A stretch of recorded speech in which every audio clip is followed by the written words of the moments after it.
Welcome to Why Is This Good, a podcast by the Naples Writers Workshop. I'm Christine and I'm here with John. Hey, John. Hello. All right, it's your turn. What'd you pick? I picked the story, The Things They Carried by Tim O'Brien. All right, why'd you pick it? Because every book of short stories I have on my shelf that I open, it's in. You know, Every that's single how it one. goes. Yep. All right. And do you have a section for us? I do.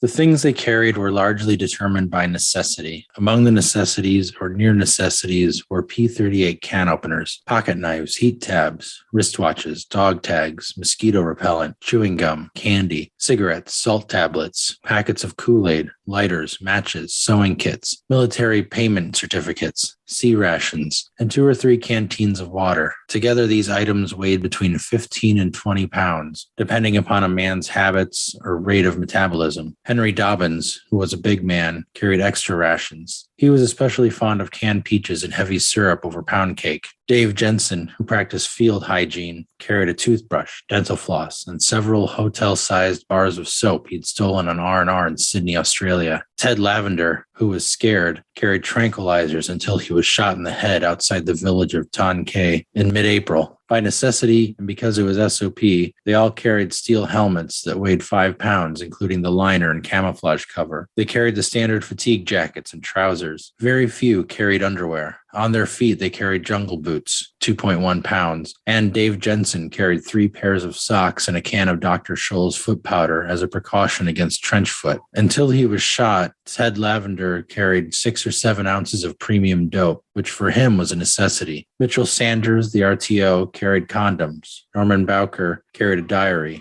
Rat Kiley carried comic books. Kiowa, a devout Baptist, carried an illustrated New Testament that had been presented to him by his father, who taught Sunday school in Oklahoma City, Oklahoma. As a hedge against bad times, however, Kiowa also carried his grandmother's distrust of the white man, his grandfather's old hunting hatchet. Necessity dictated. Because the land was mined and booby-trapped, it was SOP for each man to carry a steel-centered, nylon-covered flak jacket, which weighed 6.7 pounds, but which on hot days seemed much heavier. Because you could die so quickly, each man carried at least one large compress bandage, usually in the helmet band for easy access. Because the nights were cold and because the monsoons were wet, each carried a green plastic poncho that could be used as a raincoat or ground sheet or makeshift tent. With its quilted liner, the poncho weighed almost 2 pounds, but it was worth every ounce. In April, for instance, when Ted Lavender was shot, they used his poncho to wrap him up, then to carry him across the paddy, then to lift him into the chopper that took him away.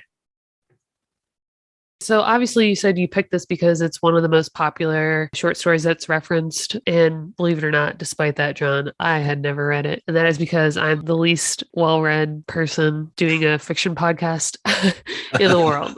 Yeah. Obviously I'm familiar with it. You'd heard of it before. I've heard of it a million times. Okay. The Things They Carried is just one of those titles, but I was always thinking to myself that I had to read the whole book, because it's part of like a book of short stories. So I treated it like in my head as this novel that, I wasn't going to get to ever. So when you sent it over, I was like, wait a second, it's a part of a collection, which, further proves my point that I am the least well-read person ever. I didn't even know what it was part of. Yeah, I'm learning all kinds of things and I want to thank you for that. But what do you like about it? Well, I like it. It's like a really cool way to tell a story. It's not just like, here's what happened. It wraps it in this really interesting list kind of style of the things they carried. It's literally all the stuff they have. So I just like the kind of the conceit of it and the way it's presented. And then it gets at this really like thorough kind of examination of the situation. Well, it kind of lays it out from the beginning, right? It's like giving you that line that is used repeatedly. And even if you don't guess from the title after the first use of the phrase in the story that it's going to be repeated, when it is ultimately repeated, you're reminded that this is the entire concept of the story, the things they carried. And so we're going to revisit it. It reminds me almost like a couple of the other ones that we've read where we've talked about circling the same point over and over, but it's only through like that really deep examination of something that you get to the heart of it. He couldn't have achieved the effect, in other words, in one of those sections. It had to have been done several times to get closer and closer and closer closer. Yeah, he goes over like 2 or 3 main events, and they get kind of hinted at in the beginning and then described later and like revisited. The beginning of that story, Snow did that with when the character fell on the scree and broke her leg. That incident came back with new details each time, and that's what's happening here. Is like all the details just get added on, so that you get this really, like I said, thorough examination of what's happened. Right. It's like revisiting, covering the same ground, getting tighter, but also to your point, like being interspersed with these other events is what makes it key, like breaking it up and the juxtaposition, right? Because the things that they carried in those paragraphs, they kind of start with the tangible items. It's the literal interpretation. And then obviously we start to get more and more metaphorical, right? So that we know by the end that the things they carried are not just about like the photo of Martha, but it's also about like the guilt that this main character carries as a result, right? Yeah, I marked the line. He carried a strobe light and the responsibility for the lives of his men. Yeah. This author was a soldier in Vietnam. Oh, So yeah. he's writing about something that he actually experienced and can draw on, whether or not he ever wrote to a girl named Martha. But this kind of jumps ahead to my takeaway. This is, what we talk about when we say write what you know. And a list like the first one that you read could be mimicked by someone that studies Vietnam, but it can't be done in a literary way unless you've been there, I don't think. And that's because you can list tangible things all day, but you might not know what certain men actually carried, like these letters and these photographs specifically. Obviously, like there's certain tools and things that they would need to have, but then, there's like the random stuff that guys carry. Like it says Dave Jensen, who carried a toothbrush and dental floss, right? So he's likely drawing on very specific characters with these unique quirks. And it's because he was there, and he probably ran into guys like this who were staring life and death in the face, but really needed to floss. Yeah, he's making, by talking about those concrete items, he's making connections with, he's connecting the items to each other by putting them in groups. He's connecting them with moments in the story. He's connecting them with feelings that are being expressed in the telling of the story. Right. There's like just a web of connections being made because there's so many items. You can connect them in so many different ways. It really helps kind of circumscribe this situation. It paints a very vivid picture of what it's like to be in Vietnam, or it seems to. I wasn't there, but all those details make it extremely vivid. And if fiction is where details thrive, fiction is about those details, then this is such a fantastic way to present a whole host of details that are going to paint your scene for you, paint your vivid imagery. And his familiarity with it, like you were talking about, is going to help him make that as realistic, and to reuse the word over and over again, vivid as possible. Yeah. It's like if his intention when he set out to write this story in particular was to talk about the tangible and intangible things that these men carried, then to your point, every detail he introduced is going to either make a connection just by virtue of being included, or it's going to be something that he works really intentionally to make a connection for, So like the flossing example, it's like that could be a one-off character, or you could really just think about those details and think to yourself, like, this is a guy that, like I said, looking life and death in the face, but he really wants to floss. Like that tells you a lot about that guy, or a lot about like what's getting him by, or the fact that he's thinking about his teeth being these things that he has to take care of long term when really he's got like gangrene or something. Yeah, it tells you a lot about all these people, but it's also, we talk about this all the time, it's also one of those stories where because it's a war setting, everything takes on a certain meaning, a certain heightened meaning that we assign to it. So you introduce anything that's in a guy's pocket in wartime, and we think about it differently than if you introduced it in the pocket of a 12-year-old walking home from school, Yeah. Yeah. So, I mean, I'm not saying that Tim O'Brien is cheating, but it's an advantage to write about war when you want to be literary. And he kind of makes the point. He's also telling how much things weigh. Yeah. If you talk about a grenade, yes, there's a whole, all kinds of baggage that come with the concept of a grenade. And then you say how much it weighs and how many somebody's carrying, how much does that weigh them down? And why are they carrying a grenade? Well, I can think about that. Yeah. Because it's life and death. Right. Everything has to be extraordinarily meaningful if Yes. you're going to carry it in that situation. Whereas if you're just going to the movies, it doesn't mean as much to carry something in your pocket to the movies. In a situation like this, you don't have to think very hard to understand what a literal burden it is to carry letters and photographs, even if they're just lightweight, because they're delicate and you're constantly feeling for them and looking for them and prioritizing them and packing them in a certain way. I mean, even if they're light, like you're choosing to protect them and keep them and hold on to them. And so when he burns those things, the character says, they're so ingrained in my memory that burning them won't do anything. I've reread them and looked at these images 1,000 times, right? But he does it as a gesture because his other burden is the guilt of not having protected his men. And so he knows to give his full attention to them, he needs to stop dealing with what's not useful to him right now. And what's not useful to him right now is that slut Martha. So be gone, bitch. Yeah, it's a story that's called The Things They Carried, and the story is about him unburdening, of him getting rid of stuff. Yeah. That's the turning point. So the way it's presented is like just keeps piling stuff onto these characters, onto these soldiers. More and more stuff. And like they're small things, they don't weigh a lot, but it's just this accumulation of things until the end when it's like, and then he decided he needed to get rid of something. Yeah. That's a great way to you set something up as like the conceit, the premise of the story, and you're not undermining it, but you're following it to like this kind of cathartic conclusion. Sure.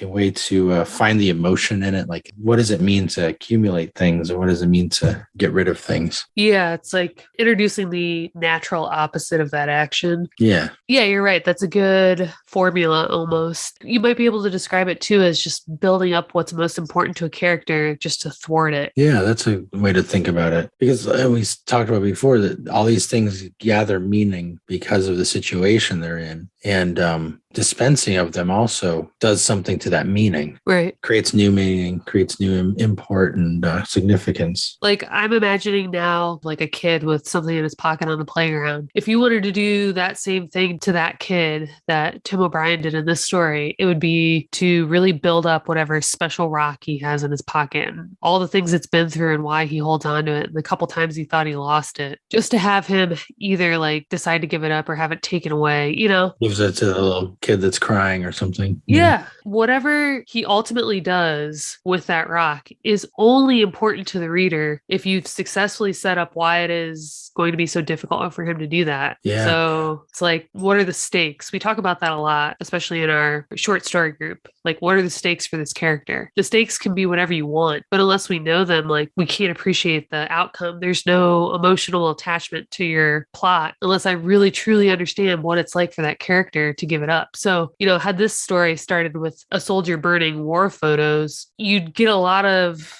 context out of that and we would know that it was serious and sad, right? Because it's war, because it's a photo, blah, blah, blah. We're filling in a lot of blanks with this premise. But my point is that it wouldn't have that same emotional arc had you not spent all these pages talking about Martha and who she is and why he's obsessed and why he shouldn't be obsessed and really, really struggling with him in his brain. So by the time he's actually burning the photos, like we get it. Yeah. Well done. Good job, Tim O'Brien. Yeah, in case no one's told you, Tim, you did a decent job with this one. I think you should continue writing. You have a real knack for it, Tim.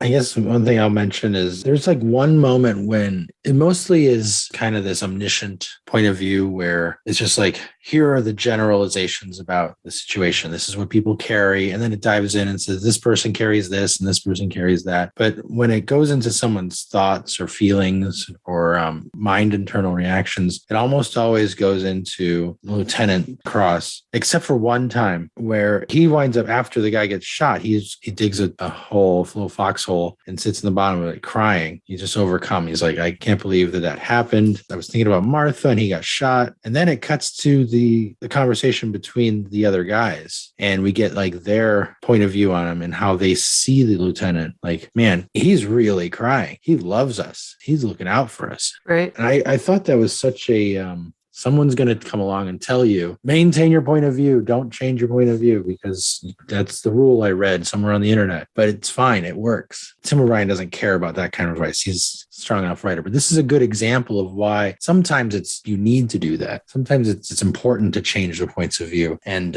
let us see things from a slightly different perspective. So I wanted to point that out as a moment in this story. Yeah. My only thought on moments when that happens and it works, when it comes up in a workshop, it's usually one of these things where we try to figure out if it's okay.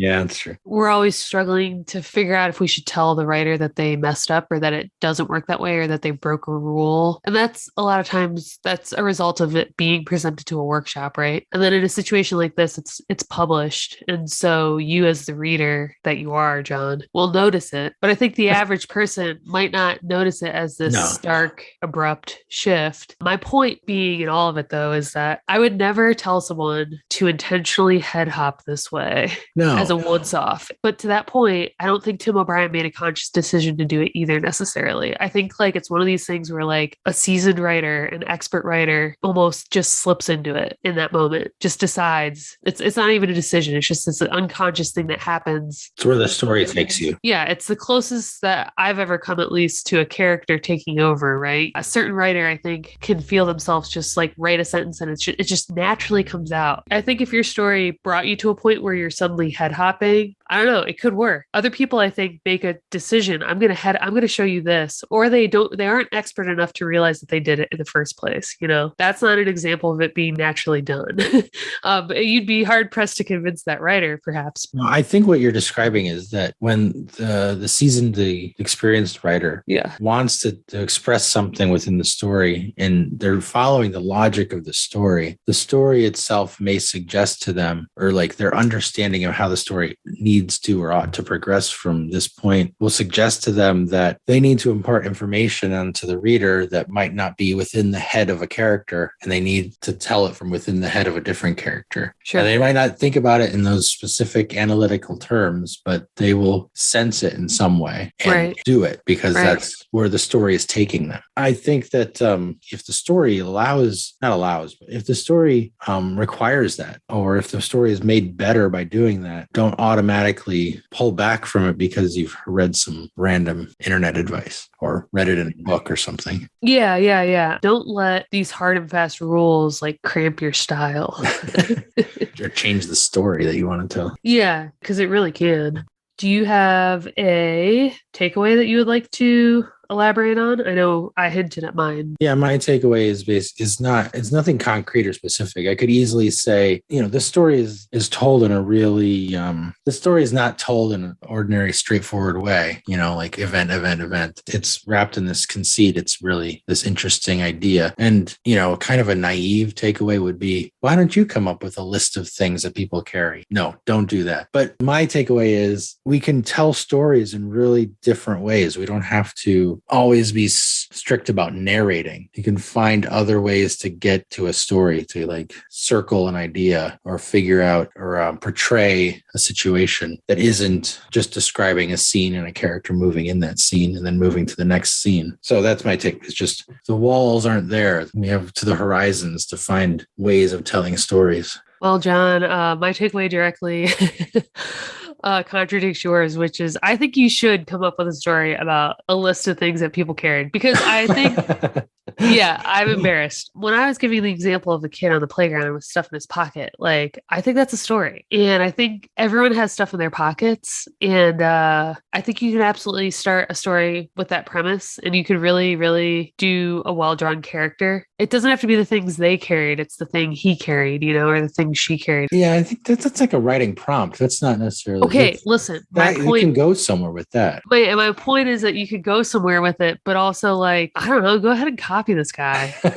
Like, who cares? He's obviously onto something. So, like, don't call it the things they carried. Don't use that verbiage. Call it the things Jeremy carried. The things that Jeremy carried. Call it the things that Jeremy carried, and intersperse it with flashbacks of his life or what's presently going on with his situation. I guarantee you it's been done before. Yeah. I guarantee you this story has been copied. Oh, absolutely.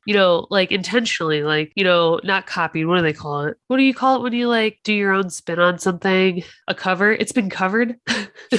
Yeah, there's a way to say it. Yeah. Yeah. When a band covers a song, I mean, like, inspired by. Yeah, this formula works. Like things that people have on them, things that are happening, things that people have on them, things that are happening. Copy it. I don't care. My takeaway is that when you examine what is important to someone to have, and when you examine it from an expert point of view, right? I shouldn't write the story about what a mechanic has in his pocket, but I can write a story about, what a 34-year-old millennial has in her pocket when she goes to the gym, like she's got to have her earbuds because God forbid someone talks to her. She's got to have her water because it's her security blanket. There's stories of that. Yeah. I mean, it's not one you necessarily want to read, but it tells you so much about a character when you really think about it. And when you can think about it, if you have some kind of an expertise in a situation or a premise or a time in history or a profession. No, I don't think there's anything wrong with approaching it in that way. I didn't mean to say that would be a bad thing to do. I just don't want, if you write a story that's literally framed in exactly the same way as this story, people are going to know. People have read this story. They're going to be like, it's very familiar. I think I know what you did there. People have read it, but people like me would read it and be like, what a clever story. Well, not anymore. Now you've read this. Yeah. The formula is ruined for me now. However, I stand firm. Yeah, whatever. Maybe it's just a prompt. Maybe that's my takeaway. But I also wanted to circle back to like the whole write what you know. This is an example. This is what we mean when we say write what you know. Yeah, this is definitely one of the main motivators of that advice. Absolutely. All right. Thanks, guys. If you enjoyed this episode, consider joining our Patreon. Your support helps us keep the show running. Find out more at patreon.com/whyisthisgoodpodcast. And for industry news, writing tips, and great short fiction, join our Facebook group at facebook.com/groups/Naples Writers Workshop. You can also subscribe to our monthly newsletter at napleswritersworkshop.com.